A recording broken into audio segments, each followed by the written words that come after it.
का विषय बहुत ही महत्वपूर्ण है, क्योंकि जो आपके टॉपिक चलेंगे उसमें अगर ये आपको दो त्रिभुजों में सर्वांग समता की शर्तें, अगर इसके बारे में पूरी जानकारी नहीं है तो आप अच्छी तरह से प्रश्नों को नहीं समझ सकते। और तमाम प्रतियोगी परीक्षाओं में भी ये शर्तें अगर आपको मालूम रहेगी तो बहुत से प्रश्न आसानी से आप हल कर सकते हैं। और बस थोड़ा सा ध्यान देना है, मैंने बहुत सरल शब्दों में, बहुत शार्ट में इसको बताया है जिससे दिमाग में जल्दी बैठ जाए। तो देखते हैं, पहला, दो त्रिभुजों में सर्वांग समता की शर्तें। पहला स्टेप है भुजा भुजा भुजा सर्वांग समता। जैसे मान लो दो त्रिभुज बने ऐसे, दो त्रिभुज आपके बन गए ऐसे, इसका नाम ए बी सी, और दूसरा त्रिभुज ऐसे हो गया, इसका मान कर देते हैं डी ई एफ। मान लो दो त्रिभुज बने हैं। अच्छा, आगे वाला फिगर क्या है जैसा बने त्रिभुज ए बी सी और त्रिभुज डी ई एफ है। इसमें देखिए भुजा, जैसे मान लो यह भुजा इसके बराबर हो गई, यह वाली भुजा इसके बराबर मान लो, यह वाली भुजा इसके बराबर मिल रही है। तीनों भुजाएं आपस में मैच कर रही हैं। जैसे हम कह सकते हैं कि ए बी इक्वल टू क्या हो गया, डी हो गया, अब B C equal to E F हो गया, और A C equal to D F हो गया।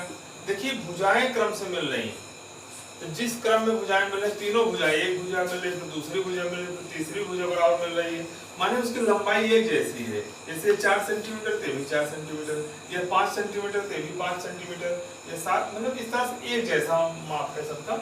इसलिए क्या हो जाएगा कि त्रिभुज ए बी सी, अब यहाँ सर्वांग के लिए ऐसे बनाते हैं चिन्ह, लिख देंगे त्रिभुज डी ई एफ।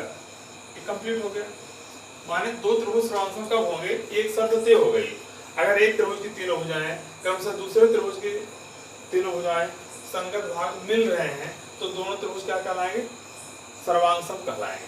दूसरा देखते हैं, भुजा कोण भुजा सर्वांग समता। दो त्रिभुज आपके सामने ऐसे बने हैं, ये हो गया, और एक त्रिभुज और बन गया ऐसे, इसका नाम देते हैं ए बी सी, इसका नाम डी ई एफ। देखिए हम भुजा कोण भुजा लिखा है, एक भुजा मिल रही मान लो इसके बराबर ये हो गया, और उसके बाद एक कोण मिल रहा मान लो, यही कोण मान लेते हैं, चलो बी वाला ई बराबर, और उसी से जुड़ी हुई दूसरी भुजा, कहने मतलब कोण बीच में होना चाहिए, और किनारे किनारे वाली भुजाएं समान हो, यह भुजा इसके बराबर। देखिए फिगर जैसे लिखा गया शब्दों में वैसे फिगर में दिख भी रहा है, भुजा कोण है तब भुजा है, भुजा मिल रही है फिर कोण समान मिल रहा है फिर भुजा मिल रही है। इधर से भी हो सकता था, मान लो यह भुजा इसके बराबर मिलती और ये वाला कोण बराबर हो जाता, और ये वाली भुजा हो सकती थी बराबर। तो इसमें भी हम इसको लिखेंगे कैसे, ऐसे कहेंगे A B equal to D E, यह बराबर मिला, ए बी बराबर डी हो गया, कोण बी बराबर हो गया कोण ई के। कहीं परिचय देना सर्वांग समता में तो हमें इसी तरह देना पड़ेगा, B C equal to E F, वैसे फिगर से ही समझ लेना है आप। अब ये देख लो भुजा मिली फिर कोण मिला, और इसी क्रम में लिखना, ऐसा नहीं कोण आप नीचे कर दीजिए भुजा पहले कर दीजिए, भुजा कोण भुजा एक क्रम एक जैसा होना चाहिए जैसे नाम यहाँ दिया गया है। इसलिए क्या हो जाएगा, त्रिभुज ए बी सी सर्वांग सम क्या हो जाएगा, त्रिभुज डी ई एफ, ये हो गया।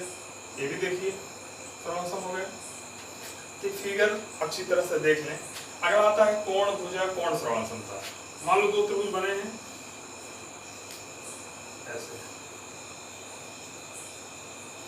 जैसे नाम इसका ए बी सी, इसका नाम, अब डी ई एफ ले रहे हैं तो डी ई एफ भी आप ले सकते हैं, आप पी क्यू आर कोई दूसरा भी त्रिभुज कर सकते हैं। जैसे मान लो इसका नाम पी क्यू आर ही हम कर दिए, कोई जो डी ई एफ रखा जाए। तो हम इसमें करें कोण और भुजा, माने किनारे किनारे वाले कोण मिलने चाहिए और बीच की भुजा बराबर। जैसे हम मान ले रहे हैं, चलो बी की बात करें, बी वाला मान लो क्यू बराबर हो गया, अब बी सी बराबर हो गई भुजा क्यू आर की, और इस साइड वाला कोण देख लीजिए, जैसे कोण भुजा कोण लिखा गया है, इसको क्या बोलेंगे हम, कोण भुजा कोण लिखा गया है, तो इसको क्या कहेंगे हम, देखिए कोण भी मिला फिर भुजा भी मैच कर रही फिर कोण मिल रहा है, इसको हम क्या कहेंगे, angle side angle, angle side angle side angle. Angle भी मैच कर रहा है, फिर साइड भी मैच कर रही है, फिर एंगल मैच कर रहा है। इसको लिख भी सकते हैं ऐसे, कोण बी इक्वल टू कोण क्यू, बी वाला क्यू बराबर हो रहा है और बी सी बराबर हो रहा है क्यू आर के हो रहा है ऐसे, और कोण सी बराबर हो रहा है कोण बी सी बराबर हो गया क्यू आर, कोण सी बराबर कोण आर हो गया। देख लीजिए कोण मिला, फिर भुजा मैच कर रही है, फिर कोण, भुजा बीच में ही है, किनारे किनारे वाले कोण बराबर है, नाम भी इसी तरह से पढ़ा है, एंगल साइड एंगल, इसलिए क्या हो जाएगा त्रिभुज ए बी सी, त्रिकोण त्रिभुज क्या हो गया, त्रिभुज पी क्यू आर। शर्त कौन सी हुई, एंगल साइड एंगल। आगे चलते हैं, समकोण कर्ण भुजा, मानिए समकोण त्रिभुजों में यह नियम लागू होता है। जैसे एक समकोण त्रिभुज हो गया इस तरह से, और एक समकोण त्रिभुज और बना दीजिए इसे। थोड़ा समता में एक साइज की आकृतियां होती हैं, थोड़ा छोटे बड़े हो जा रहे हैं, इसका ध्यान आप नहीं देंगे, कुछ छोटा बड़ा हो जाएगा। जैसे मान लो ये हो गया, चलो इसका नाम कहते हैं ए बी सी, ये समकोण चिन्ह बना दिए, इसको कहते हैं पी क्यू आर। तो ये कह रहा है समकोण, माने दोनों में समकोण मैच हो गया, माने कि कोण बी बराबर कोण क्यू, क्यों बराबर हो गया, समकोण था ये समकोण है, समकोण, ये समकोण बनाते बराबर हो गया। और कर्ण, कर्ण माने एक चीज, समकोण के किसी समकोण त्रिभुज में समकोण के सामने वाली भुजा को कर्ण कहते हैं, माने यह बराबर हो गया ऐसे। तो इसको हम कह सकते हैं जैसे ए C equal to P R हो गया ऐसे, ए सी पी आर बराबर हो गया। आगे कोई भुजा साइड, चलो इसी को ले लेते हैं, ऐसे हो गया B C equal to Q R, ये हो गया। अब इसमें देखें क्या कहेंगे हम, दोनों त्रिभुज क्या हो गए, त्रिभुज ए बी सी, त्रिकोण त्रिभुज क्या हो गया, पी क्यू आर। नियम कौन सा लगा, R H S, right angle, hypotenuse और साइड। ये हो गया समकोण कर्ण भुजा। तो समकोण त्रिभुजों में पहला समकोण मिलना चाहिए, कर्ण मैच करना चाहिए, फिर कोई समकोण बनाने वाली कोई एक भुजा यह मैच कर दे या यह भी मैच कर सकती है, तब भी यही नियम लगेगा, ये ध्यान देंगे। लेकिन इसको आप कहीं आप देख करके भुजा कोण भुजा ना बोल दीजिए, क्योंकि ऐसा नहीं है, ये कोण ये बराबर भुजाएं जो मैच कर रही हैं, जैसे ये वाला इसके बराबर है, तो इसके बीच का कोण तो बराबर नहीं है, नहीं तो आप बोल बस इसको बोल दीजिए, ये वाला नियम बोल दीजिए कि ये भुजा कोण भुजा, तो ये गलत हो जाएगा, इसका ध्यान रखेंगे। अगला एक उपप्रमेय है, कोण कोण भुजा, इसी कोण भुजा कोण प्रमेय से लाया गया है।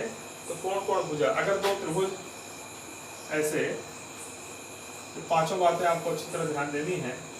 जैसे इसका हो गया A B C P Q R, मान लो एक कोण मिल गया ए वाला पी बराबर, ऐसे बी वाला मिल गया क्यू बराबर मिल गया, और आगे भुजा मिल गई ऐसे। अब देखिए क्रम से चलिए, इधर से ए कोण फिर भुजा, मैचिंग कैसा है, कोण मिल रहा है, फिर कोण मिल रहा है, फिर आगे भुजा मिल रही है।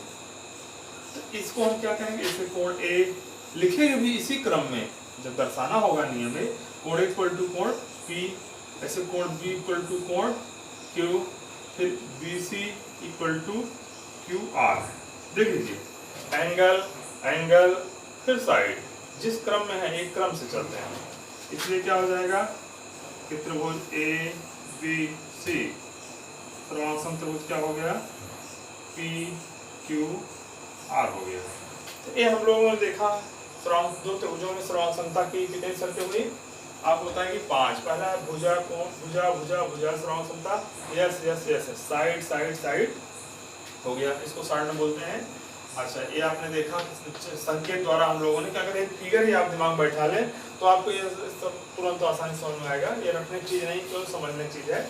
और भुजा कोण भुजा त्रिकोण समता, साइड एंगल साइड, मैंने साइड मैच किया, फिर बीच का एंगल मैच किया, फिर साइड हो गया, ऐसे नियम को हम क्या बोलते हैं, भुजा कोण भुजा त्रिकोण समता। फिर तीसरा हो गया कोण भुजा कोण त्रिकोण समता, फिगर देखें कोण मैच कर रहा है, फिर बीच की भुजा मैच कर रही है, फिर एंगल मैच कर रहा है, तो इसको बोलते हैं हम एंगल साइड एंगल त्रिकोण समता।